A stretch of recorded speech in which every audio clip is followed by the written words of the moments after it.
Welcome to the Catalyst Sale Podcast with Mike and Mike. Sales is a thinking process. This podcast will help you learn about what works in sales, how to hone your skills, and increase your success.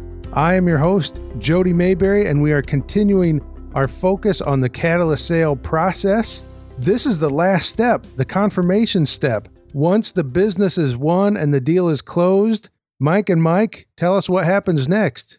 Yeah, this is for all of our binge listeners that have gone through the whole process with us here, maybe in individual listening or all straight through. This is the step, I would call this the 1% step.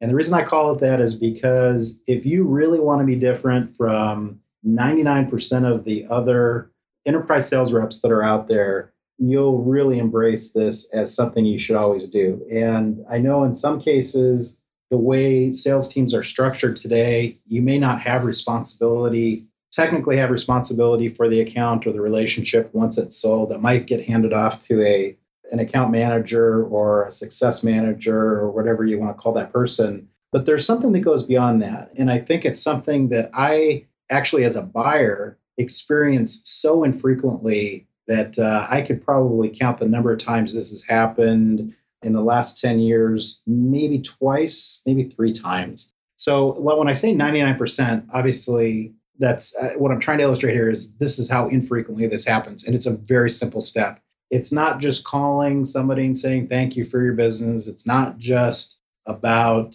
sending a quick note. This is about going back and making sure that the commitments that you made during the sales process had been met by you and or your team. And it's a very constructive conversation. It's to go back and say, during the whole process, when we talked about this problem we were going to solve for you, I made a lot of personal commitments. I committed my company to do some things. And basically, I just want to come back and ask how we did. And I want to find out, did we meet the expectations? Were there any things that maybe we missed or that we still have pending? But really getting that closure to say, we committed to do a lot of things. Did we deliver on what we said we would do? And as a salesperson, your personal credibility with that organization and with that buyer are really what you have to use as that foundation for what's hopefully going to be a longer-term business relationship. Even if it means that you don't manage that account anymore, what you've done is you've gotten it off to a good start with that client and given your counterpart or your peer who's inheriting that account a great launch point to then build on that business relationship. I'll just summarize that as, did we do what we said we were going to do? And what do you do with that information when you get it back? You ask, did we do what we said we were going to do? What happens next? The main thing is you're continuing to build trust and build credibility up with the organization. You're continuing to, you're able to demonstrate that you are able to demonstrate that you've delivered on the commitments that you've made as you've gone through this entire sales journey. The next follow-up question that I like to ask here is, if we did what we said we were going to do, are there others inside the organization who could benefit from this as well? So depending on the scope or the type of solution that you're delivering, if you've delivered an enterprise solution into an organization and you're in the beginning stages of a launch and implementation, there are these additional steps that you're going to go through. You'll go through the implementation process. You'll go through measurement. You'll go through establishing success, demonstrating success, engagement of others. In some of the other instances where it's an initial product that you're delivering to the organization, you may have started something with a proof of concept. You may have started with a small pilot group inside an organization. You may have started with a beachhead inside one business unit within an organization. By demonstrating this success, by delivering on your commitments, most likely the person that you're working with is going to be interested in introducing you to others inside their organization and helping make that connection so that you can help other aspects of their business. Yeah, and I think what I heard in your question too, Jody, is what do you do then? If you have information from the client, maybe an expectation wasn't met. In some cases, in a perfect world, you'd hear, oh, everything was perfect. Everything went just as planned. In fact, we were ahead of schedule and under budget. Well, that doesn't happen very often. We, particularly in complex solutions where you have multiple people working together on matrix teams to deliver something, there are going to be things that don't go as planned. And what you need to do there is continue to be engaged to meet those expectations. If commitments were made that weren't met, you need to also work with the team members that are supporting that to make sure that they do get met. And one of the reasons why this is so important is that a lot of times, a lot of us sell products that are subscription based, where they're on an annual purchasing cycle or they're contracted annually. And the real tragedy here is that if you don't do this step, things may have happened that really weren't that big a deal at day 31 in the relationship. But if you don't address some of those small gaps or mishaps that happen along the way and try and fix them early in the relationship, what ends up happening is that sort of gets carried forward by the people that you've sold this solution to. And there's nothing worse than hearing at day 300 when you're talking about, renewing the licenses or renewing the product that, wow, I've been waiting to talk to you since we implemented because there are a few things that happened I wasn't really happy about. And in fact, now we're really wondering if we're even going to renew those kinds of things. And so what ends up happening, it's like a snowball going down a hill, right? It starts out really small where it's something you could address, but it picks up momentum and in some cases can end up being the thing that becomes a huge problem if sort of gone unattended to 300 days down the road. You've talked a little bit about what we're missing out on by not doing the confirmation step, but you've also said that 99% of people, of organizations don't do this. Why is it people don't follow up and ask?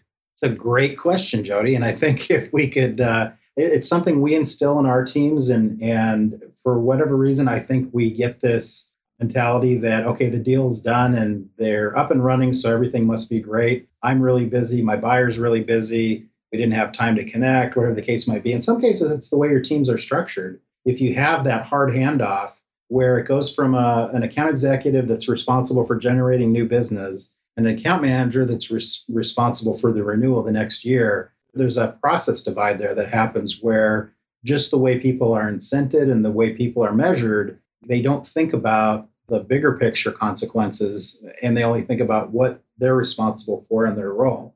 And this happened to us not too long ago in a former life with a company where we had this exact scenario happen with about a $500,000 deal where the account executive was very happy to have sold the deal and the whole company was excited that we won the business. And the account manager that took over the deal was happy that she would be able to, to work on the account in the future, but there was no communication and handoff between the two of them. And that customer relationship, it was so fragile at the beginning because that care and that attention wasn't paid. That deal actually ended up being canceled. And just doing this step where we really talked to people before it got to that stage, some communication and some basically confirmation that we delivered what we say we deliver, and having the team work together, understanding the long-term value of that client, could have prevented that from happening. Jody, sometimes people don't do this because they just move on. They look at the signature of the deal being the closing of the business. And in most CRMs, these are listed as closed won. And that's the end piece. They look at it and say, I've done my job. Now it's time for me to move on to the next thing. And many times you see this focus on really promoting the idea of people going out there and hunting and generating new business and bringing in new customers. And it's always about who's the next new logo that you bring in. And sometimes what ends up being lost is the customer service aspect. Did we deliver? And I'm being a little bit redundant here, but did we deliver on what we said we were going to do? And if not, how quickly can we make a change to meet that expectation? And many times the customer's expectations change. You get to the point where it's 30 days after a deal has been closed and you've gone through the implementation process and they've rolled out the program and something's a little bit different. Maybe the audience scope has changed a little bit. Maybe a new requirement has been added. This becomes another opportunity for you to continue to engage with the customer. And many times we talk about moving back into the qualification phase, which is asking additional questions. Who, what, why, where, when, how? How are things progressing inside the organization? So as far as why this gets missed, many times it's a lack of focus and people move on because it's not their specific job. We're coming into a point where everybody is getting so specialized, where you have an SDR then moves a deal over to an account executive who then moves a deal over to an account manager. And you sometimes lose sight that the relationship is between two organizations, not necessarily just a handful of people inside the organization. The other thing I think too, Jody, is that there's also examples of this step in the process that I've seen where they actually haven't been done very well. So a couple of examples. After you've closed a sale with you're selling life insurance. And so the idea is, hey, I've earned your business. I've done a great job for you. So now I'm going to call you back and ask you for referrals. And so that's kind of the end cap step for a lot of transactional or I'm just picking on insurance sales people. I don't mean to, but I'll pick on car sales guys for a second. So if you've bought a new car and you go in for that last step, and the first thing the person wants to make sure you do is that when you get the survey from the manufacturer, that you answer with all 10 stars and that you give them great reviews, and please make sure you fill this out so that we get our bonuses. And it's like, now I've gone through the whole process and it's not about me anymore. It's about that particular salesperson or organization and things like that. And they really push for that. And they say, if there's something I didn't do to earn your 10-star rating, then please tell me so that we can get 10 stars from you. But again, it's all about them and what I'm doing for them. They don't ask the question, it's really important to me that you're satisfied with this transaction and that you enjoy your new car. Is there anything I missed in the process? Is there anything I could do for you to make this a perfect experience? Instead of making it about them and making sure that they get their quarterly bonus because they scored 10 points on their survey. So that last step, in some cases, it can be done very, very badly, where it leaves then a bad impression for your buyer. But what we're saying is just make sure that you don't I think the one thing is just make sure you find these problems and solve them early. And I think that's the thing I was highlighting that is different about that 1%, because most salespeople, they just assume things have been done right and that, hey, you're up and running, your users are in there, they're using the product, everything must be great. And we just don't take the time to call that one last step. And believe me, it's in some cases 5-minute phone call that can make such a difference in how things sort of proceed. And I think it's important when Mike talks about it being a 5-minute phone call. Many of these phases or stages or steps as we go through the process, we've spent more time talking about them than the actual time spent going through those steps. I mean, there are instances where you're on a call with a customer and you're able to move them through the process. You're able to qualify, you validate that the opportunity is real. You're able to qualify that they are the right person, that you understood what their problem is, you understood what they're trying to address inside their organization. They are the person who can make that decision. They've got access to budget. They've got a specific need. They have a time frame that they're looking to implement with. You've got the capability inside your organization. So now we're getting into fit. Based on that capability, they are interested in implementing. We've touched on feasibility in the past. You move to proposal and close the deal in that one call. Now that sounds great, but the reason why we walk through it so fast is to demonstrate it can happen. This is not a process for the sake of process. It's not a process to create pain for the customer. And the follow-up, this confirmation step, is also something that's very important. It helps to eliminate and prevent, and it helps to prevent pain at a future point. I would think, Mike, that as you do this step, it would also help you realize if you had a weakness or didn't perform very well on any of the other steps of the catalyst sale process.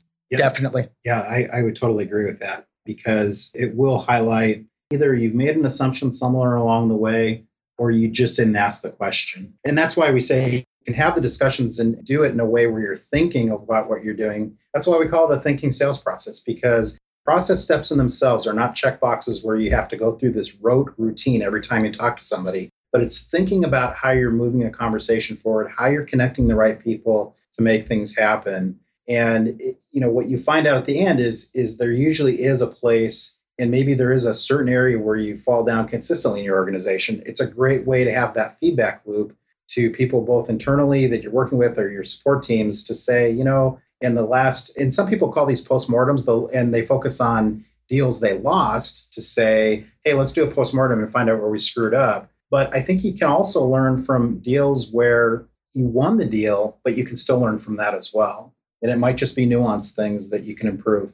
Well, again, this was the confirmation step, the last step in the process. Round us out with any final words you might have about this process, or now that we've hit the end, maybe the entire process as a whole. So I think Mike hit on this just a second ago, which is this process, the thinking process in itself, the logic and the things that we organize our activity around is completely scalable. And that I've seen this work for inside sales teams that are doing very, very high transaction volumes where just asking a few questions makes all the difference. And it might stretch a call from 3 minutes to 4.5 minutes, but in the end, you end up delivering more value. And the same thinking and the same process, though it might have more activity associated with it because of the complexity, the same thinking holds true for 18-month sales cycles. And of course, there's a lot more to connect and to sort of analyze through, but the thinking is the same. And that's what we've really found to be valuable for us. Regardless of the size of the opportunity, this thinking process is what really helps you keep things moving forward. Jody, the last thing I would add is people can skip steps, but ultimately when you skip steps, you increase your risk on being able to predict the revenue that you're going to generate. And predictability of revenue is an important topic, an important concept to many sales leaders, to many CEOs. It should be important to all sales professionals. If you go through the process, if you follow each of these steps and you confirm your thoughts as you go through the process, you will create a more predictable revenue stream, and you'll move to the point where you can have 90% probability on any of the proposals you put out in the marketplace. Well, thank you, Mike and Mike. This was wonderful walking through the whole process. And if you want to find out more about Catalyst Sale and the Catalyst Sale process, you can find us at catalystsale.com. Thank you for listening to the Catalyst Sale podcast.